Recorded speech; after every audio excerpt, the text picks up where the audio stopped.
But first, as it would be, we always need a card selected. So I had an envelope over there, an envelope over there. So I'll use this table. You want to help me?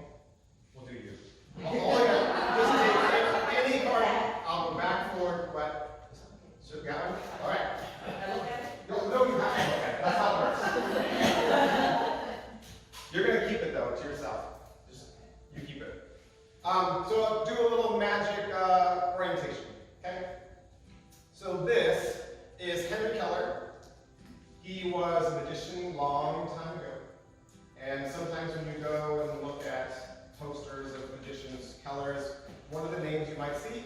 Keller was the original top hat, cape, tuxedo, cane, white gloves magician. When you think of what a magician would look like, Keller is the one that came up with that whole persona. And he was so famous. He was one of the richest men when he was a performer. One of the richest entertainers, that's what I should say. One of the richest entertainers ever during his lifetime. So much so that when he would go and perform, okay, he would come into town on a train, and his stage effects took up several train cars just to get everything to his shows. This guy is Thurston. Thurston came after Keller, and he kind of did the same kind of act, tuxedo, cape, top hat. Keller was still alive, and Keller said of Thurston, he is the new me. Like, if you liked me, you'll like this guy. He was the younger guy. But Thurston's life was very different. Thurston was an orphan. So he was an orphan, he had no parents. He ran away from the orphanage, he was on the street. He ended up pickpocketing and getting in all kinds of trouble. And he was arrested as a child and thrown in jail as a child. And it was in jail that he found God, and he became a Christian.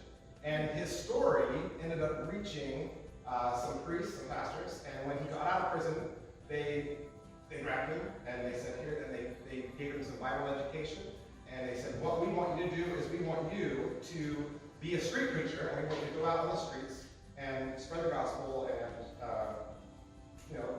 quote Bible verses. So that's what he did. And he was on the streets so much that he decided to entertain people. So he learned math.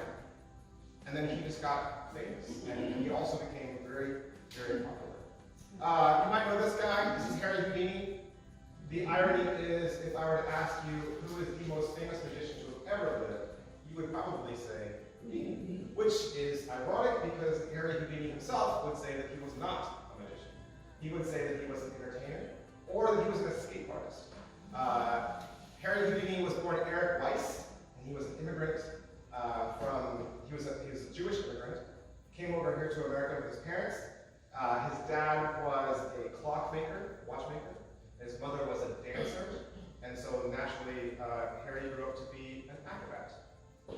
So he was an acrobat. Not a lot of money doing acrobats, especially during the Depression, and became a magician. And he was okay, but there was a lot of other magicians at the time. People were doing that to make a living, and so Harry decided that he would call on his dad's skill of watchmaking, working with gears and things, and then work on locks and getting out of escapes. And so one of the things he would do is he would pull into town. He was on tour, and so he has a date. Let's say his date, he's going to perform Saturday. He would get into town on Thursday, and he would invite all the newspapers to come to the police station. And he would go to the police station, and he would tell the police, lock me up in handcuffs, throw me in jail, and I'll get out. And he would do it in front of the reporters. The reporters, of course, free publicity. They would go home, they would write a story, and then everybody would go to the theater to see him escape. Just to give you an idea how much entertainment has changed over the years. People paid good money to go see this guy perform.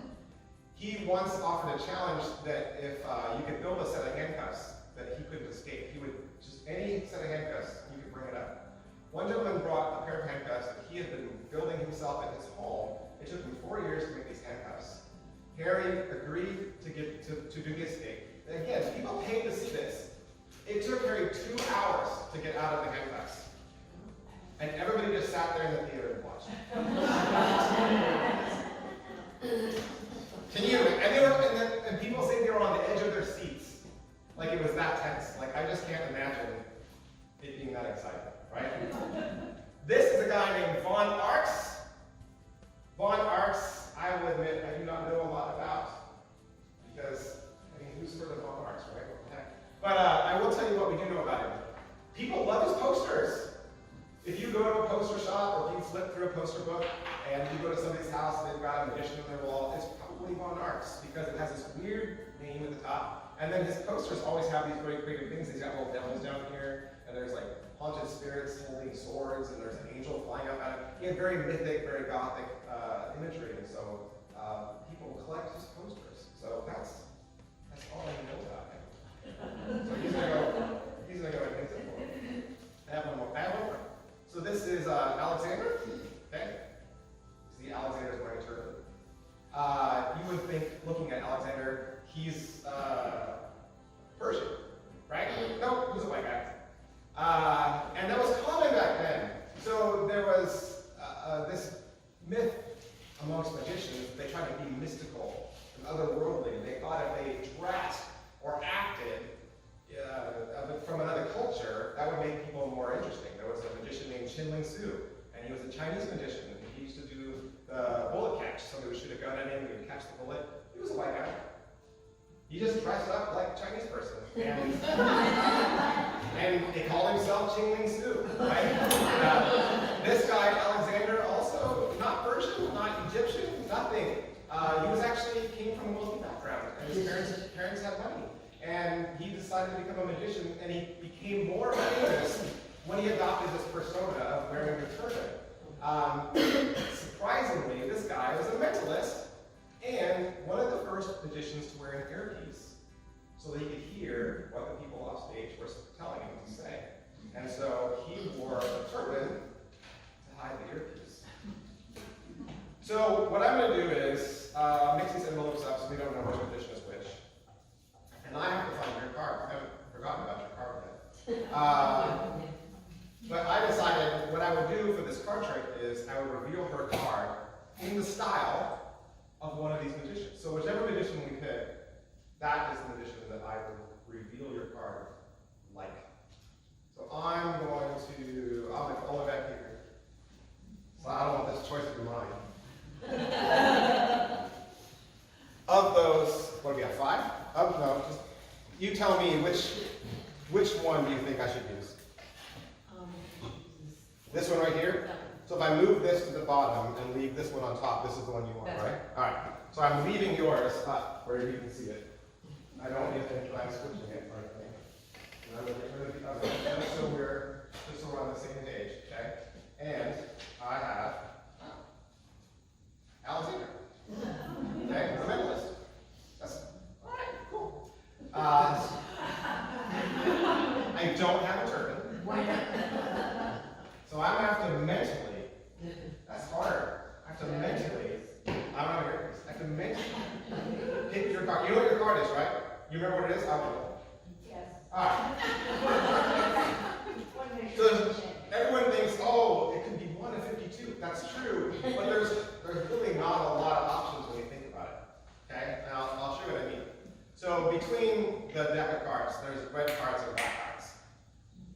So, and when I did this, you looked more over here, so there's a black card.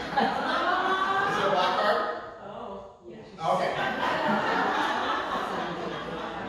So, with cards, there's also high cards and low cards. Uh-oh. She knows